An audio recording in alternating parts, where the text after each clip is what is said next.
నమస్తే. ఎన్నో ఆధ్యాత్మిక అంశాలు నిరంతరం ఛానల్‌లో ప్రసారం అవుతూనే ఉంటాయి. మనందరికీ సుపరిచితురాలే డాక్టర్ ఆర్‌బి సుధ గారు, ప్రముఖ ఆస్ట్రాలజిస్ట్, లైఫ్ కోచ్. ఇక మార్చికి సంబంధించి రాశి ఫలితాలు తెలుసుకునే ప్రయత్నం చేద్దాం. ఎలా ఉంది? గ్రహస్థితులు ఎలా ఉన్నాయి?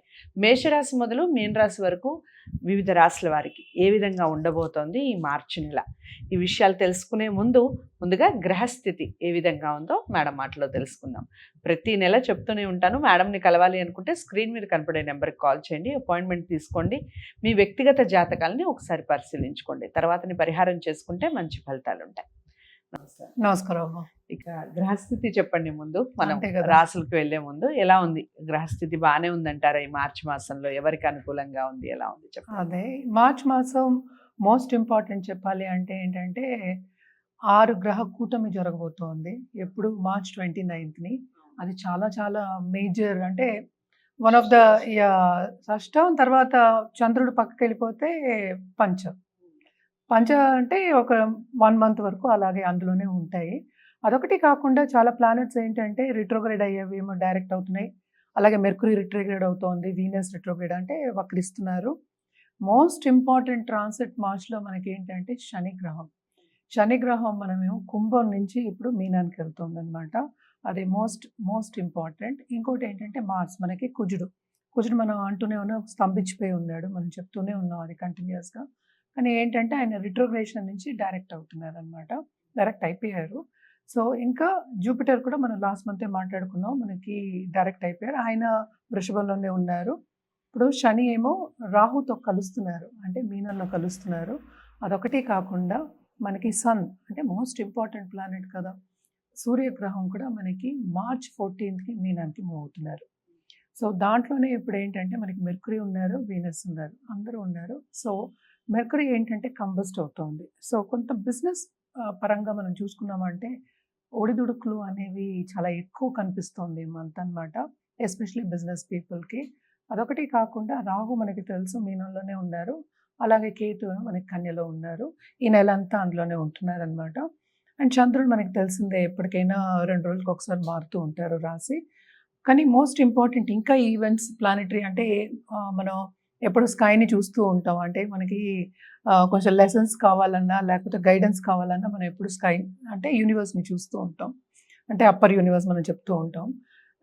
దాంట్లో చూసామంటే ఎక్లిప్సెస్ కూడా ఉన్నాయి మార్చ్లో. ఓకే, అంటే మనకి కనిపించట్లే, ఒకటైతే పార్షియల్ సోలార్ ఎక్లిప్స్ అయితే కనిపించట్లేదు, బట్ స్టిల్ ఏంటంటే ఈ షష్ఠ గ్రహ కూటమి అనేది తప్పక 12 రాసుల వారికి ఎఫెక్ట్ అనేది ఇస్తుంది. అలాగే ఎక్లిప్సెస్ కూడా కొంచెం వరకు, అంటే గ్రహణం అందరికీ తెలిసిన ఒక విషయం, కొంతవరకు అంటే కొన్ని రాసులకి బాగుంటుంది, కొన్ని రాసులకి అంత బాగుండదు అనమాట. ఇన్డెప్త్ ఎవరికైనా కావాలంటే మాత్రం వాళ్ళు వ్యక్తిగత జాతకాన్ని చూపించుకోవాలి. ఇక్కడ జనరల్ రెమెడీస్ మనం చెప్తూ ఉంటాం అనమాట. సో జనరల్ రెమెడీస్ మనం చేయాలి అంటే తప్పక ఏంటంటే చంద్రుడికి మనం చేసుకోవాలి. ఫస్ట్ ఏంటంటే towards end of this month, అంటే మార్చ్ 29th మనం అనుకున్నాం కదా, ఎందుకంటే శని మూవ్ అయితే ఇంకేముంది, అసలు చాలా ప్రెషర్ అనేది ఉంటుంది. ఇప్పుడు మనం చూస్తూ ఉన్న పరిస్థితి కూడా, బయట పరిస్థితి, కంట్రీ పరిస్థితి అంటే చాలా మటుకు ఏంటంటే మనం చెప్పేది కూడాను ఎక్కువ పడపోవడం అందాం కాసేపు, లేకపోతే సన్నిహితంగా ఉండకపోవడం అందాం, అయినవి ఈజియర్ వే. సో అంత ప్రాబ్లమ్స్ వస్తాయండి, ఫైటింగ్ సీన్ రావడం కానీ, కొంచెం వార్ జోన్ కానీ, కొంచెం ఎక్కువ యాక్సిడెంట్స్ అవ్వడం కానీ, ఇవన్నీ జరుగుతూ ఉంటాయి అన్నమాట. ఇదంతా జనరల్, భయపడవలసిన అవసరం ఏం లేదు. బట్ జనరల్ పరిహారాలు అంటే ఎప్పటికైనా సరే మనకి మనం చంద్రుడికి చేయాలని చెప్తున్నాం. చంద్రుడికి చేయాలంటే తప్పక మనం ఎప్పుడు శివారాధన చెప్పుకుంటూ ఉంటాము. మనకి తెలుసు లాస్ట్ మంత్ కూడా మనకి శివరాత్రి కూడా అయిపోయింది, కానీ కూడాను మనకి ఎండలు కూడా ఎక్కువ అవుతాయి కనుక సో తప్పక నవగ్రహ శాంతి పూజలు చేయించుకోవడం, అలాగే రాహుకేతు పూజలు చేయించుకోవడం జనరల్గా చాలా మంచిది. చంద్రుడికి అండ్ స్పెసిఫిక్గా ఎందుకు చెప్తున్నాను అంటే ఇట్ ఈస్ బికాస్ గ్రహణాలు కూడా వస్తున్నాయి కదా. సో దానం ఇవ్వడం అంటే బేసిక్గా ఏంటంటే ఎప్పటికైనా మనం బియ్యం దానం ఇవ్వడం చెప్తాం. సో 1.1 kg బియ్యం దానం ఇవ్వడం అనేది చాలా మంచిదన్నమాట. అదొకటి కాకుండా నిత్యం పూజ చేసే వాళ్ళకి ఏముంది, ఎప్పటికీ బాగానే ఉంటుంది. ఇదొక చిన్న ఏదంటే చిన్న గాయం అనుకుంటాం, చిన్న స్క్రాచ్ అనుకుని ముందుకు వెళ్ళిపోవచ్చు. బట్ ఏంటంటే ఇప్పుడే పైకి వచ్చే వాళ్ళందరూ ఉంటూ ఉంటారు. సో కొంచెం వరకు యాంగ్జైటీ లెవెల్స్ పెరుగుతాయి కనుక ఈ పూజలన్నీ చేసుకున్నప్పుడు కొంచెం పాజిటివిటీ అనేది ఇంక్రీజ్ అవుతుంది. అలాగే మనం చూసామంటే బయట దేశాల్లో ఉన్న వాళ్ళకు కూడా కొన్ని ప్రాబ్లమ్స్ అనేవి తప్పవన్నమాట. అంటే అనుకూలంగా ఉండదు పరిస్థితి. అంటే ప్రతికూల పరిస్థితి అని మనం చెప్పట్లేదు. బట్ అనుకూల పరిస్థితి అయితే ఉండదు. ఎక్కడికెళ్ళినా కొంచెం చికాకుగా ఉండే ఒక పరిస్థితి ఈ నెలంతా మోస్ట్ ఆఫ్ ద రాసులకి అలాగే ఉన్నాయనే చెప్పుకోవాలన్నమాట. సో, జనరల్‌గా ఏంటంటే ఇప్పుడు మన శని గ్రహం గురించి మాట్లాడుకోవాలి అంటే ఏలినాటి శని అనేది మనకి మేషరాశి వాళ్ళకి మొదలైంది. అలాగే మీనరాశి వాళ్ళకి రెండో ఘట్టం. అంటే మోస్ట్ ఇంపార్టెంట్ ఘట్టం అన్నమాట.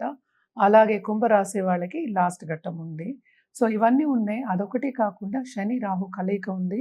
అలాగే వీనస్‌తో కలయిక. అంటే వీనస్ అక్కడ ఎగ్జాల్టెడే. బట్ అగైన్ ఏంటంటే రిట్రోగ్రేషన్‌కొస్తున్నారు. First week of this month రిట్రోగ్రేషన్‌కొస్తున్నారు.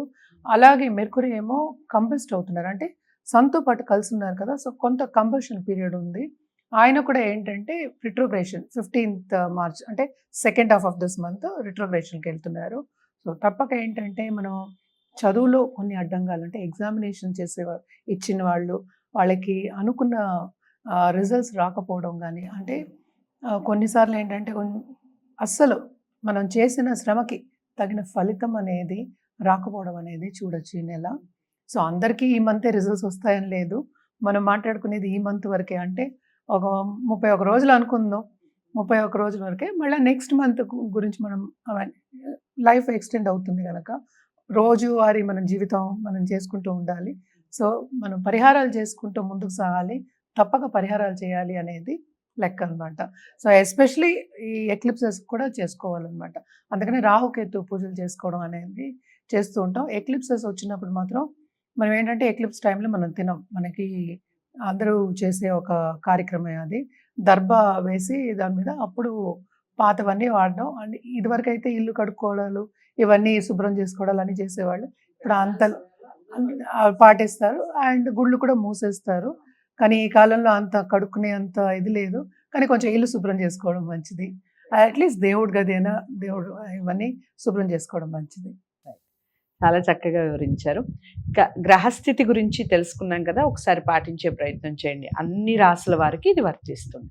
Madam ఇక తదుపరి రాశి ధనుసు రాశి. ధనుసు రాశి వారికి ఏ విధంగా ఉంది మార్చి మాసం చెప్పండి? ధనుసు రాశి వాళ్ళకి కూడా మిశ్రమ ఫలితాలే చెప్పుకోవాలి. ఈ రాశికి అధిపతి ఏమో మనకి 6 ఇంట్ల సంచారం జరుగుతోంది. టు ఎ సర్టెన్ ఎక్స్‌టెంట్ 6 ఇంటి సంచారం కూడా చాలా మంచిదని చెప్తూ ఉంటాము. కానీ ఏంటంటే 12థ్ లార్డ్ చూస్తున్నాడు. అంటే యాస్పెక్ట్ అనేది ఉంది. చూపు ఉంది. అంటే ఈ రాశి మీద అంటే కుజుడు చూపు ఉంది. సో, కుజుడు చూపు ఉన్నప్పటికీ ఏమవుతుంది అక్కడ వాళ్ళు చాలా మటుకు 5th అండ్ 12th లార్డ్ అటు లక్ ఉంటుంది. అండ్ ఆల్సో ప్లస్ చాలా ఖర్చులు ఉంటాయన్నమాట. అంటే చాలా అధికం ఖర్చులుంటాయి. సో, చాలా అధికం ఖర్చులు ఎక్కడ పెడతాం మనం బిజినెస్ పీపుల్‌కి బ్రహ్మాండంగా ఉంటుందని చెప్పొచ్చు అక్కడ. ఇన్వెస్ట్‌మెంట్ రంగంలో ఉన్న వాళ్ళకి మంచి మంచి పథకాలు కనిపించి దాంట్లో ఇన్వెస్ట్ చేస్తారు అని కూడా చెప్పొచ్చు. అంటే ఏంటి this will be a stepping stone ముందుకెళ్ళడానికి ఒక స్టెప్పింగ్ స్టోన్ కింద మనం తీసుకోవాలి.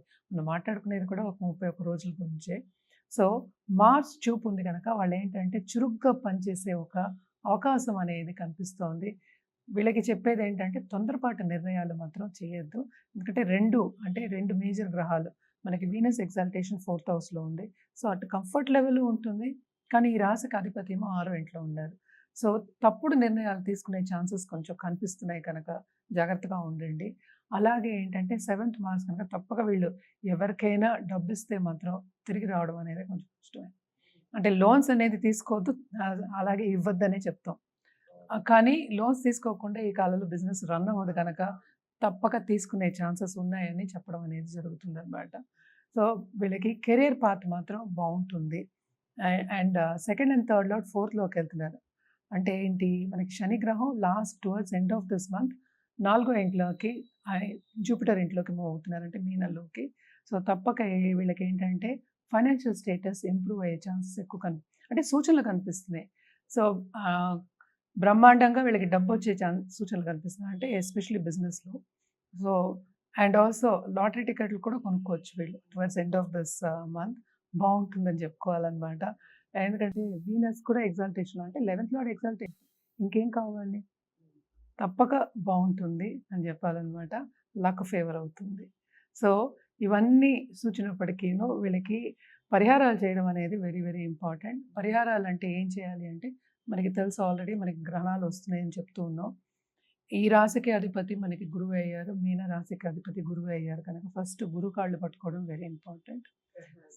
గ్రహణాల టైం అంటే ఈ మంత్ 11th అండ్ 29th అనుకుంటా గ్రహణాలు. సో, అండ్ ఆల్సో పంచకూటమి జరుగుతోంది కదా! మరి అక్కడ. సో, 4th హౌస్‌లో జరుగుతోంది. సో, కంఫర్ట్ లెవెల్ అంటే ఏంటి? మనం కంఫర్టబుల్‌గా ఉండడానికి మనం ఇవన్నీ చేసుకునేది. మన కెరియర్ పాత్ అయినా సరే, హెల్త్ అయినా సరే, ఏదైనా మనం కాపాడుకుంటూ రావాలి. సో, షార్ట్ టర్మ్ అయినప్పటికీను పరిహారాలు చేయడం అనేది వెరీ ఇంపార్టెంట్. ఎస్పెషల్లీ గురు కాళ్ళు పట్టుకోవడం. అండ్ ఆల్సో ఎప్పటికైనా సరే మనం జూపిటర్‌కి మనం చెప్పేదేంటంటే రుద్రాభిషేకం చేసుకోవడం. సోమవారం, సోమవారం గ్రహణాలు వస్తున్నాయి కనుక. అలాగే దానం ఇవ్వడం. గురువుకి దానం ఇవ్వడం అనేది ఎక్స్‌ట్రీమ్‌లీ ఇంపార్టెంట్. ఇవి చేసుకుంటే ఇంకా బావుంటుంది. ఎందుకంటే గురువు చూపు కూడా లేదు కదా! ఆరో ఇంట్లో ఉన్నారు కనుక కొన్ని ఇబ్బందులు పడే ఛాన్సెస్ ఎస్పెషల్లీ ఏంటంటే లోన్స్ తీసుకున్నప్పుడు అండ్ ఆల్సో హెల్త్ రీత్యా అలాగే సపోర్ట్.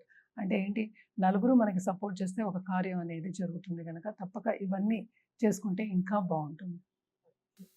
సో అది ధనుసు రాశి వారి పరిస్థితి. కొన్ని విషయాల్లో జాగ్రత్తలు చెప్పారు. అలాగే పరిహారాలు చెప్పారు. వాటిని తూచా తప్పకుండా పాటించే ప్రయత్నం చేయండి. ఏదేమైనప్పటికీ జాతకాలను పరిశీలించుకోవడం తప్పనిసరి. వ్యక్తిగత జాతకాల కోసం డాక్టర్ ఆర్బి సుధ గారిని సంప్రదించండి. స్క్రీన్ మీద కనపడే నెంబర్కి కాల్ చేయడం ద్వారా. వీడియోని లైక్ చేసి షేర్ చేయండి. ఛానల్ని సబ్స్క్రైబ్ చేసుకోండి. తదుపరి రాశితో కలుద్దాం. నమస్తే.